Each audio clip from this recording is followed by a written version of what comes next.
La Asamblea Legislativa ha creado una subcomisión para discutir la elección del fiscal general de la República. ¿De qué forma debería participar la sociedad civil organizada? ¿O este es un proceso que debe quedar exclusivamente en manos de los legisladores? La respuesta a esa y otras preguntas aquí en 8 en punto.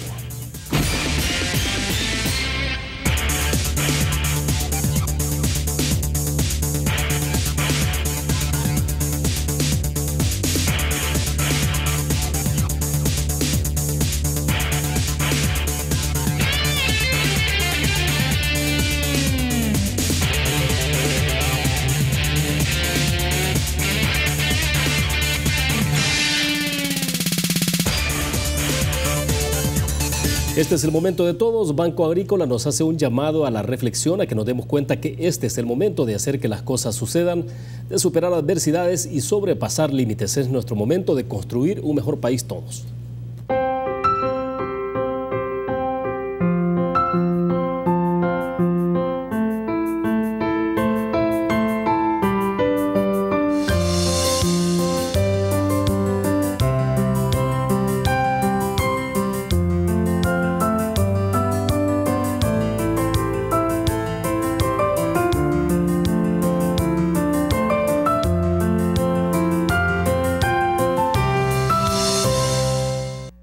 Buenas noches, bienvenidos a 8 en punto. Gracias por estar con nosotros. Nuestros temas para esta noche: el trabajo legislativo, la elección de magistrados a la Corte Suprema de Justicia, el proceso de discusión abierto en torno a la elección del fiscal general de la República y sin duda alguna sobre el contexto electoral.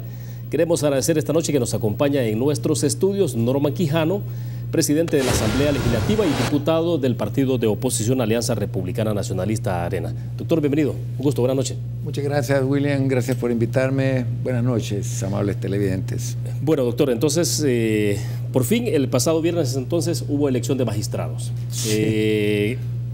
En términos de cómo quedó la composición de esa sala, doctor, el doctor Navas era el único que estaba allá, ¿no? Que era parte sí. ¿Cómo se llama? De la sala de lo constitucional, pero ahora con la integración de los 4 que llegaron, ¿cómo es la composición? ¿De qué manera? ¿Satisfecho o no? Bueno, queda completa, ya hay los 15 magistrados. Claro. Ellos habían argumentado que no veían temas vinculados sobre todo a enriquecimiento ilícito mientras no estuviera la Corte Plena. Incluso creo que habían hablado de no abordar el tema de la posible extradición de Funes mientras no estuvieran completos los magistrados. Sí. Ahora ya están completos, pero aparte de eso tienen una carga bien importante, que es la herencia que les deja pues este retraso que tuvimos como diputados. ¿Y qué esperaría usted entonces de la sala? Hoy ya con nombre y apellido ya está la configuración sobre esos temas relevantes. ¿Cuál es su expectativa? Yo lo primero que diría es que les demos el tiempo. Los jueces no hablan por su trayectoria, no hablan por su perfil académico, hablan por sus sentencias.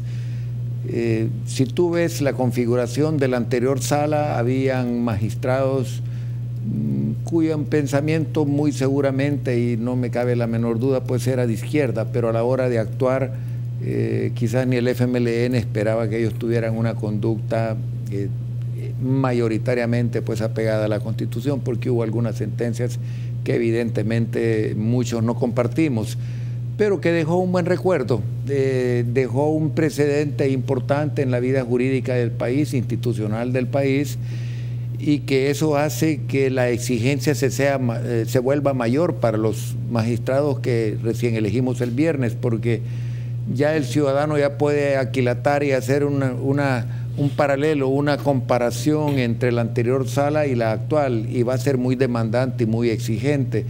Así que va a depender de ello. Yo te digo de que tienen que tener una fineza jurídica en todas sus actuaciones para no ser sometidos a un embate de la opinión que indudablemente se daría si la ciudadanía no percibe en ellos un compromiso con el respeto a la Constitución.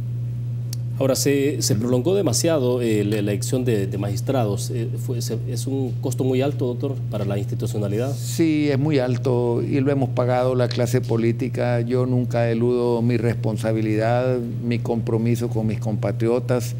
Que fuimos cuestionados, pues sí, y a veces hasta con demasiada dureza. pero ese es el costo que uno tiene que pagar cuando no cumple a cabalidad el compromiso y no se vuelve consecuente con la confianza que le han depositado a uno los ciudadanos a la hora de elegirlo en estos cargos. Y es, pues hombre, pasarse esas situaciones, yo diría, escándalo y vergüenza se conjugan cuando los diputados no hemos cumplido, y eso es algo que llevaremos muy adentro. También esto nos ha venido a demostrar que a mi juicio, yo lo he venido expresando siempre, William, se ha agotado el modelo de elección de funcionarios de segundo grado. Tenemos que ver muy minuciosamente las reformas al reglamento interior de la Asamblea Legislativa para darle mayor participación a otros actores que son actores importantes dentro de la vida jurídica del país. ¿Usted se refiere a las asociaciones de abogados o demás organizaciones de la sociedad civil? No solamente organizaciones de abogados, porque lo que sí se ha expresado en algunos casos es de que, acuérdate que aquí hay firmas de abogados, ¿verdad? Bufetes, que son las oficinas de los abogados, sí, que muchas veces ventilan grandes conflictos con empresas transnacionales, y obviamente cualquiera de un abogado de estas firmas querrá tener amigos en la sala X de la Corte Suprema de Justicia, y eso es muy, el ejercicio del poder así es, genera conflictos de intereses, y los intereses están a la luz del día, no solamente en materia política, también en materia económica, en materia financiera. Entonces, toda esa conjunción de fuerzas que se dan en instituciones, cuando estás hablando del máximo Tribunal de Justicia del país, queda responsabilidad sobre los hombros de estos magistrados que hemos elegido. Doctor, quiero que veamos y escuchemos declaraciones de Carlos Avilés, magistrado recién juramentado el pasado viernes. Esas declaraciones que usted habrá visto fue la conferencia, parte de la conferencia que dieron los magistrados electos, excepto la Procuradora General, la señora de Madrid, que no participó en la conferencia, pero bueno, vamos a escuchar lo que dice Carlos Avilés. La Sala de lo Constitucional es del pueblo, es de la gente, no es de ningún despacho jurídico, no es de ningún partido político, y con los baremos lo que se trató fue de potenciar ciertas posibilidades en ciertos candidatos para que pudieran ellos seguirlo favoreciendo desde estas instancias. Yo no descalifico a mis compañeros, son muy capaces todos, pero el uso, como repito, que se le dio a los baremos fue un uso deshonesto, inmoral y hasta vulgar, les diría yo. Bien, doctor Quijano, 3 calificativos prácticamente: deshonesto, inmoral, y bueno, son 3 calificativos que él ha utilizado, Carlos Avilés, para referirse al tema de los baremos. Obviamente estas declaraciones no ocurrieron antes del proceso, ¿no? Cuando estaba el proceso de elección, sino que fue hasta que estaban, un poco de ironía, pero bueno, fue hasta que ya estaban juramentados. Entonces, ¿cómo le asienta a usted este tipo de declaraciones? Sobre todo porque hubo reacciones también de algunas instituciones o de la sociedad civil que lamentaron un poco la declaración, sobre todo porque siempre lo que se ha estado motivando en los últimos años en el país ha sido cómo participa la sociedad civil en diferentes niveles de discusión. Tal vez empezar por cuando el licenciado dice la sala es del pueblo, es de la gente, pues es una extrapolación, entiendo que ha querido decir de que es de la institucionalidad del país, es de nuestro sistema democrático, donde se produce el equilibrio y el balance de poderes que nos ha estado haciendo falta con los vetos de inconstitucionalidad del presidente. Tal vez por ese lado. Ahora, el resto de calificativos, pues yo no me quiero sentir obligado a responder lo que dice cualquier ciudadano. Él ya es un magistrado de la Corte Suprema de Justicia y él sabrá pues que sus expresiones ahora tienen otra connotación, ¿no? Ese es mi caso particular, yo lo he asumido. Cuando algunos me dicen te mostrás muy blando, muy dócil a la hora de negociar, no es eso. Lo que pasa es que uno tiene que saber el nivel de responsabilidad que asume. Yo soy el presidente de un órgano de Estado, soy el presidente de la Comisión Política, y si a mí me ven en un rifirrafe permanente, cuestionando, denostando, descalificando, entonces eso tiene mayor connotación que lo haga otro diputado. Todos somos iguales, todos representamos al pueblo, pero es el cargo que coyunturalmente tú ostentas en determinado momento el que te debe de hacer reflexionar tus expresiones. Son expresiones fuertes, sin duda. Ahora, el baremo es un instrumento de medición que cada quien le da la ponderación que a su juicio tiene mayor peso a la hora de la toma de decisiones. ¿Sigue siendo válido? Sí, sigue siendo válido. Es más, la subcomisión que ahora ha empezado a hacer las entrevistas ha dicho que va a trabajar con un baremo que sea el baremo producto del análisis de todos los... Para el caso del fiscal general de la República. Para el caso del fiscal. Sí. Porque hay baremos de baremos, ¿verdad? Y te repito, como instrumento de medición que puede ser objetivo, que puede ser cuantitativo, depende de quién lo elabora y con qué propósito lo elabora. Si lo elabora con el propósito de buscar a la persona más calificada, más idónea para determinado cargo, pero si también lo elabora para favorecer las ventajas que de algún aspirante a magistrado tiene sobre otros y favorecerlas con una puntuación o valoración más importante. Yo he dicho algo, y lo acabo de decir en una radio, porque de eso vengo, de una radio, que a mí me pueden decir, ha escrito separatas, esas resúmenes jurídicos que se acostumbran en el campo del derecho, ha escrito separatas, es autor de varios libros, es connotado maestro de tal materia en tal universidad prestigiosa, pero si toda esa idoneidad y todo eso no se conjuga con una honestidad de principio a fin, todo eso queda botado, porque a la hora de hacer una valoración y se vuelve susceptible de vender la justicia, entonces de nada valdrá todos sus cualidades que pueda tener en otro ámbito. Perfecto. Nos quedamos en el punto, doctor. Hacemos una pequeña pausa. Hablamos de elección del fiscal general de la República a propósito de que ya la subcomisión inició este día escuchando a los primeros aspirantes a fiscal general. Vamos a la pausa, volvemos. Banco Promérica cuenta con la garantía de rapidez en todas sus cajas, donde te atienden en 20 minutos o menos. Norman Quijano, presidente de la Asamblea Legislativa, es nuestro invitado esta noche. Doctor, antes de pasar al tema concreto de elección del fiscal general de la República, le consultaba en el corte comercial, y esto obviamente que quiero que nos lo diga al aire, ¿qué pasó finalmente con la denuncia que hizo ante la Fiscalía General por la falsificación de firma?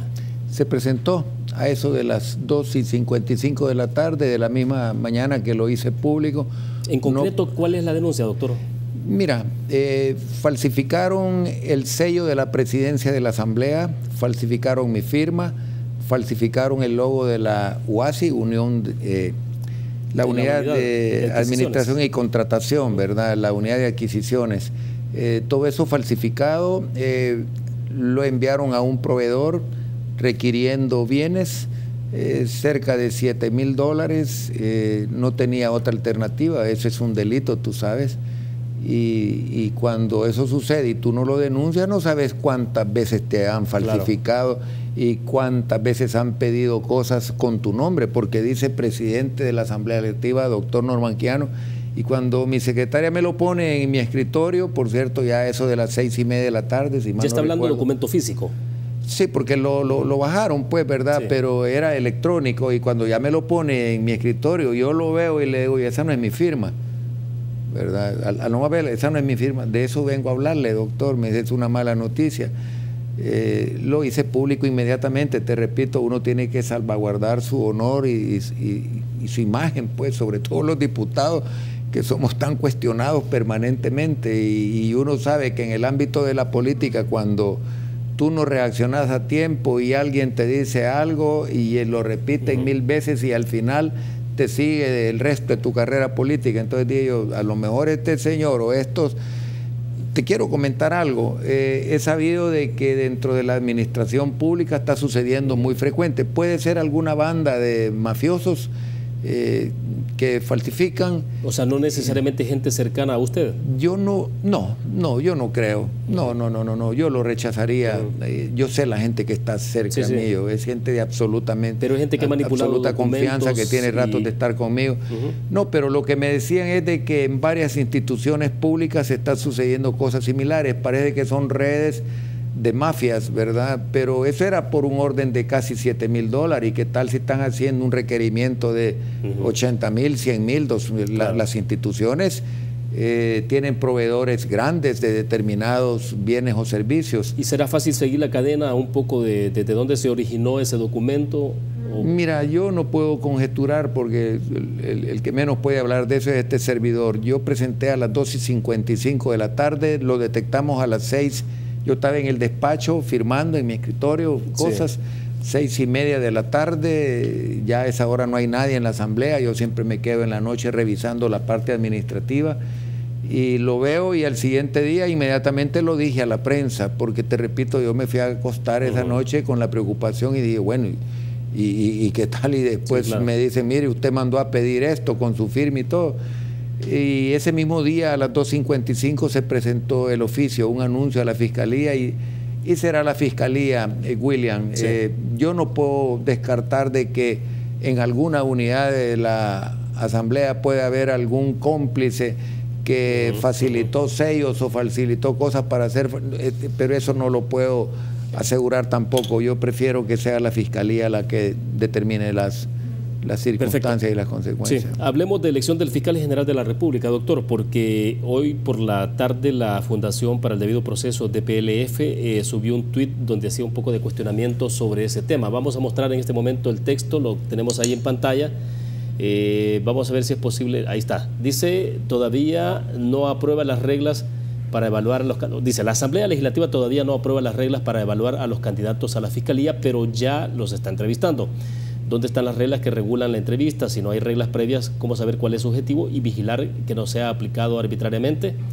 Son las preguntas que se han planteado en este proceso que apenas inicia. Bueno, mira, del accionar de nosotros los diputados jamás vamos a esperar que todo el mundo se muestre complacido, ¿verdad? Con o sin razón, uno debe de entender de que uno trabaja en una vitrina donde todo el mundo te ve y donde todo el mundo te puede cuestionar desde el principio al fin de un proceso. Yo lo único que te puedo decir es de que se hacen preguntas inicialmente básicas, ¿verdad? ¿Qué es lo que a usted lo motiva para querer ser fiscal general de la República? ¿Qué concepto tiene usted de la Fiscalía? ¿Qué haría para mejorar el desempeño de la actual Fiscalía?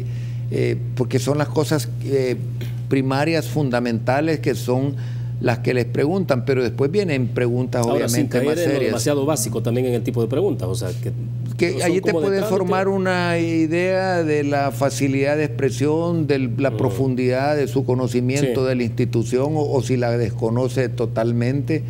Y aparte de que yo desde ya estoy invitando a la ciudadanía que si tienen preguntas, que participen, que asistan. Por eso lo hacemos en el auditorium del Centro Cívico-Cultural de la Asamblea. ¿Y de qué manera se está canalizando la expresión ciudadana entonces? Porque justamente un integrante de la subcomisión que estuvo con nosotros la semana pasada decía de que estaban trabajando en ese esfuerzo, ¿no? Y que se estaba haciendo ahí justamente para tratar de ver incluso si la posibilidad de que se le diera espacio a la gente que llegaba para que pudiera hacer preguntas. Yo estaba sumamente ocupado este día, empezaron a las 2 de la tarde las entrevistas, William. No fui, ¿verdad? Hay que darle un espacio, hay una subcomisión, que son personas que sí tienen experiencia desde hace rato para elegir funcionarios de segundo grado. Se puede auscultar en profundidad al entrevistado sobre su conocimiento, cuál es su área de especialidad, aunque muchas veces de esas cosas ya vienen en el perfil, en el currículo que presentan. Pero pueden haber preguntas embarazosas. ¿Usted estaría en favor de solicitar la extradición a la Corte Suprema y enviar los atestados a donde corresponda para extraditar al prófugo que está en Nicaragua? Esa podría ser, y ahí puedes empezar a medir su nivel de compromiso con la justicia, ¿verdad? Y si lo ves que empieza... O sea, sobre un caso concreto como ese, por ejemplo. Sí, entonces. y si lo ves que empieza a culebrear y que mire, que hay que ver y que no sé qué, que no hay que creerse de la propaganda, y entonces empezás a medir también si hay un verdadero compromiso por la justicia. Hay diversas formas, pero yo invito a los compatriotas, porque así como se hizo en el tema de los magistrados, que los ciudadanos podían darle la pregunta a los diputados para que le hicieran, porque la hacen los diputados, pues tampoco se va a permitir que alguien se pare ahí y haga la pregunta, tampoco, ¿verdad? El diputado la recibe y la valora si es conveniente hacérsela al que tienen entrevistando en ese momento. Ese es el procedimiento que hicimos, que luego nos asfixiamos cuando vino a la comisión política y empezamos de que este sí, este no, este sí, para finalmente demorar tanto que fue tan cuestionable, ¿no? Pero yo tengo fe, William, porque las entrevistas yo estaba viendo acá terminan el jueves 29 de noviembre. Ellos rendirán un informe a la comisión política, que es donde yo ya presido la comisión política, y ahí veremos pues qué es lo que ellos nos hacen llegar, y a nosotros prácticamente nos quedan 3 semanas, porque... Sí. El 22 de diciembre creo que nos vamos de vacación y debemos de dejar electo al fiscal, elegido al fiscal. El diputado independiente andaba a conocer ahora, por ejemplo, una hoja de evaluación de entrevistas para la subcomisión. Por ejemplo, un formato, ¿no? Por ejemplo, hablaba de la capacidad de experiencia y ya hablaban de conocimiento sobre derecho constitucional, derechos humanos, procesal constitucional, el penal, criminología, criminalística, y establecían allí, por ejemplo, de conocimiento un porcentaje específico, nada, dice poco, mediano, alto, muy alto, en términos de conocimiento. O sea, sí se puede establecer una especie de una ficha técnica para ir llenando esos campos, de esa manera, por ejemplo. Claro, el que tiene nociones de derecho, y yo por supuesto que las tengo, sabe perfectamente que no todo está vinculado al ámbito penal, ¿verdad? Hay otro tipo de delitos que están vinculados a lo civil, que están a lo contencioso administrativo. Hay muchas áreas del derecho que alguien decía tiene que ser un experto en derecho penal. Hay muchos delitos, te repito, que no se circunscriben al área estrictamente penal. Tiene que ser una persona que muchas veces han sido fiscales, ¿verdad? O fiscales específicos, pero que han estado dentro de ese mundo jurídico y que tienen conocimiento de eso, pero más que el conocimiento también, que sepan rodearse de fiscales capaces, de personas honestas que les van a poder ayudar. Es imposible pensar, tendría que ser un superhombre el que se convierte en fiscal general de la República, que va a tener el monitoreo. Tiene que tener un staff de gente honesta, que no se deje comprar y que tenga como fin defender los intereses del Estado y de la sociedad, que eso es lo que mandata la Constitución de la República con el fiscal.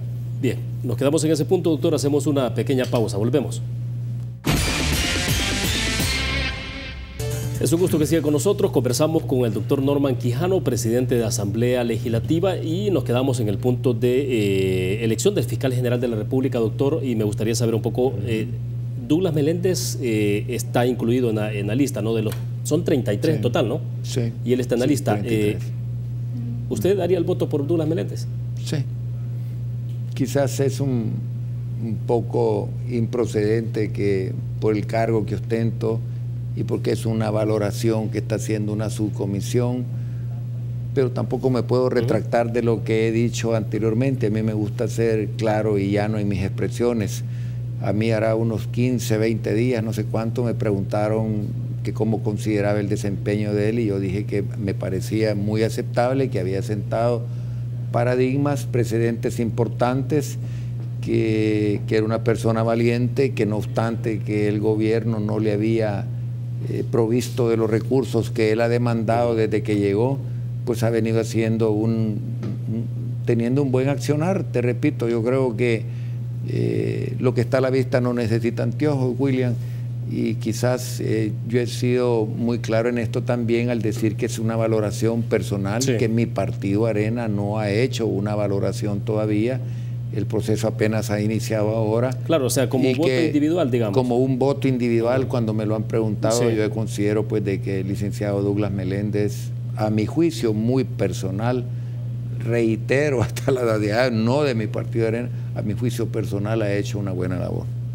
Ahora, alguien mencionaba hoy, por ejemplo, en redes sociales de cómo evaluar a Douglas Meléndez, sobre todo porque él está en el ejercicio, y tiene resultados, desde luego, ¿no? Puede demostrar resultados, o incluso algunos decían con más suspicacia de la posibilidad de que él pueda estar utilizando ciertos recursos como para decir acciones, me refiero, no malversación desde luego, sino de algunas acciones para mostrar que efectivamente está trabajando. Sí. Entonces decía, eso pone en desventaja con el resto de... Pero eso es imposible, ¿no? O sea, tampoco... Sí, pero tampoco puedes restarle el mérito, sí, ¿verdad? Es decir, él ha llegado a esa institución a cumplir una función, a defender los intereses del Estado, se ha recuperado bastante, quisiéramos que siguiera recuperando más, y también puedes hacer una valoración con anteriores fiscales, sobre todo el que le precedió a él, ¿verdad? El caso de Luis Martínez. Que todos sabemos que está preso, que se corrompió al nomás llegar, que recibía plata de Funes y que ha recibido plata, según lo que han expresado, del actual presidente también.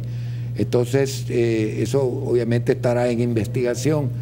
Pero ese tipo de cosas yo creo de que el ciudadano las está viendo. Yo no he visto un fiscal en el pasado reciente que con tanto arrojo y con tanta determinación, a veces a lo mejor con un poco de, ¿cómo te diría yo?, de exacerbación de la parte mediática, que yo creo que eso él también hará su propia valoración. Mucha emoción. Sí, porque a veces hay unas expresiones y la forma como llamar, el destape a la corrupción, y esto y lo otro, más parece que es como una estrategia también, ¿verdad? Pero si juzgas por los resultados, claro que se dan testigos criteriados, pero también él lo explicó muy claramente en el caso del expresidente que está preso ahorita, que te garantiza de que se va a recuperar bastante de lo sustraído y te garantizas que va a haber una condena, porque cuando vas a otra instancia y en la otra instancia las cosas no salen y al final sale exonerado de responsabilidad, entonces también estamos peor. Entonces yo creo que en la medida que la Fiscalía vaya teniendo los recursos, cada vez debería de necesitar menos del caso de un testigo criteriado. Pero para eso requiere más presupuesto, más capacidad de investigación. Digo, o sea, bueno, habría que asignarle más presupuesto a la Fiscalía. Se habla de un instituto de ciencia forense. Yo asistí a una invitación que me hizo el actual fiscal cuando estaban inaugurando un centro de escuchas, y obviamente necesita, mira, si hay una institución, sobre todo por los niveles de corrupción que tiene nuestro país, y esto no es propio solo de nuestro país, no que es mundial, pero hay países donde incluso nosotros estamos en un franco retroceso en cuanto al combate de la corrupción. Si hay una institución que el ciudadano demanda que tenga todo el apoyo técnico, científico, económico, para que se vuelva eficiente y eficaz en la persecución, hablemos específicamente de la corrupción, yo creo que es la Fiscalía General de la República. Y ahí yo creo de que todos tenemos ese nivel de responsabilidad. A mí me ha sorprendido siempre cuando dicen, bueno, vienen 30 millones de los fondos recaudados producto de las medidas extraordinarias en el tema de la seguridad. Lo que usted paga, estimado compatriota, por el uso de su celular, su computadora, por tener la electrónica de la cual usted puede disponer en su casa o en su vida diaria, o el impuesto a las operaciones extraordinarias, aquellas utilidades arriba de $500,000 de personas naturales que pagan un impuesto para la seguridad. Y a mí me inquieta cuando veo la petición del gobierno que dice le vamos a dar 5 millones al INJUVE o al INDES para andar repartiendo pelotas, uniformes. ¿Por qué le inquieta? Porque puede utilizarse electoralmente. Porque cuando tú ves eso y ves que a la Fiscalía están diciendo le vamos a dar 2 millones a la Fiscalía. ¿Y qué le parece la posibilidad de que traigan entonces arroz desde China? ¿Que traigan arroz cómo así? Digo, porque se está hablando de un donativo de arroz proveniente de República Popular China. Sí, bueno, pero esas cosas, todos sabemos de que por algo hubo esa ruptura de relaciones, pero lo cierto es que la Fiscalía, y retomo el tema, no ha sido prioridad para el actual gobierno del FMLN. hay algo del FMLN que le inquieta con el actual fiscal. Incluso yo he escuchado declaraciones de diputados del FMLN que desde ya lo expresan que no estarían. No sé si porque él está tras Funes, ¿será tras Mauricio Funes, no sé por qué, pero el FMLN va así, mira, lineal. El FMLN inexorablemente es el partido, el gran derrotado en la próxima elección de febrero. Mientras ellos no hagan virajes profundos que le cambien el paso, el ritmo a la vida del país a través del gobierno o a la acción política a través de sus diputados, el FMLN va caminando despacito al despeñadero. Hugo no comete ni grandes aciertos y tampoco comete grandes errores, va lineal, pero no se mueve, es la tercera fuerza. Y si el FMLN no se ha percatado de eso, si el FMLN no da virajes profundos, entonces ya saben lo que va a suceder, ¿verdad? Ellos no van a estar en la primera fila como protagonistas el 3 de febrero, eso sí te lo puedo garantizar. Bien, tengo que hacer una pausa, ¿le parece que cuando regresemos hablemos ahora sí ya del contexto electoral, de cómo se está planteando el país, ya que usted introdujo el tema, porque creo que es importante que dediquemos los últimos minutos. Vamos a una pausa, volvemos. Bien, estamos al cierre de 8 en punto. Doctor Quijano, a ver entonces, elecciones 2019, 3 de febrero del próximo año. ¿Cómo? Bueno, hubo una encuesta este mismo día de la Universidad Francisco Gavidia. El resultado no parece alentador, de acuerdo a esa encuesta para el Partido Arena. Sí, bueno, hay encuestas de encuestas, ¿verdad? Tenés que medir tantas cosas, ¿verdad? La muestra, a dónde fue hecha, los grupos etarios que tomaron, hay tantas cosas que puedes medir y yo no acostumbro a descalificar nunca una encuesta, incluso aunque sea de una procedencia dudosa, no la descalifico, la analizo, no la he visto, honestamente no la he visto. Lo que sí te puedo decir es que tenemos la mejor fórmula presidencial, gente muy sólida en sus conocimientos, con buenas propuestas en seguridad, en educación, en salud, que de veras le puede dar una transformación al país. No es porque sea mi partido, pero yo no veo un candidato o candidatos con el calibre de nuestra fórmula presidencial. ¿Y usted cree que la fórmula está diciendo, en términos de propuesta, digo, exactamente lo que la población necesita en este país, de solución a los problemas? Bueno, a veces uno falla en la forma como quiere llegar al ciudadano, ¿verdad? El lenguaje tiene que ser llano, es decir, accesible, asequible para la población, para todo tipo de electorado. Y también no puede dejarle de decir al ciudadano las falencias de tu adversario. Cuando a este señor de ideas, que no le conozco ni una nueva, le preguntan qué es un bono y responde algo muy alejado de lo que cualquier entendido en la materia puede precisar, ¿no? Decir, es un instrumento financiero que tiene la garantía del Estado, mayoritariamente se emiten con garantía soberana del Estado, que son papeles que lo puedes colocar en el mercado financiero internacional y que como país vas a pagar bastante a los acreedores si tenés un riesgo país alto, y salir diciendo que es una bonificación que le dan a un empleado cuando se porta bien, si ni tan siquiera tienes un conocimiento tan elemental de las cuestiones económicas y financieras que un país, que un gobernante, pues hombre, tiene que conocer, ¿no? Y yo pude ver un extracto de una entrevista en España, donde le dice, tienes 4 minutos, ¿nos puedes decir qué razones pueden hacer que yo estuve con esos empresarios en España, me reuní con los más grandes empresarios de España cuando fui candidato presidencial, y yo iba con las cifras al día en cuanto al déficit fiscal, las cifras macroeconómicas sobre todo. Usted le llevaba el nivel de endeudamiento, y propuestas. Un estado del país y las propuestas. Mire, es un país que tiene un tratado de libre comercio, usted puede producir en El Salvador y exportar o a Taiwán o exportar. En ese momento, pues tratado de libre comercio está vigente. Tenemos un tratado de libre comercio con los Estados Unidos. O sea, tenemos un déficit fiscal todavía. era el momento para aprovechar. Pues es el momento. Si te dice a ti un grupo de inversionistas y viene y dice, bueno, yo los invito a que vayan a El Salvador, no hay ningún embajador, ningún agregado cultural que El Salvador no diga que El Salvador es un país bonito, en El Salvador no tenemos invierno. Si es que esos empresarios no vienen aquí a bañarse al Tunco ni a platicar surf.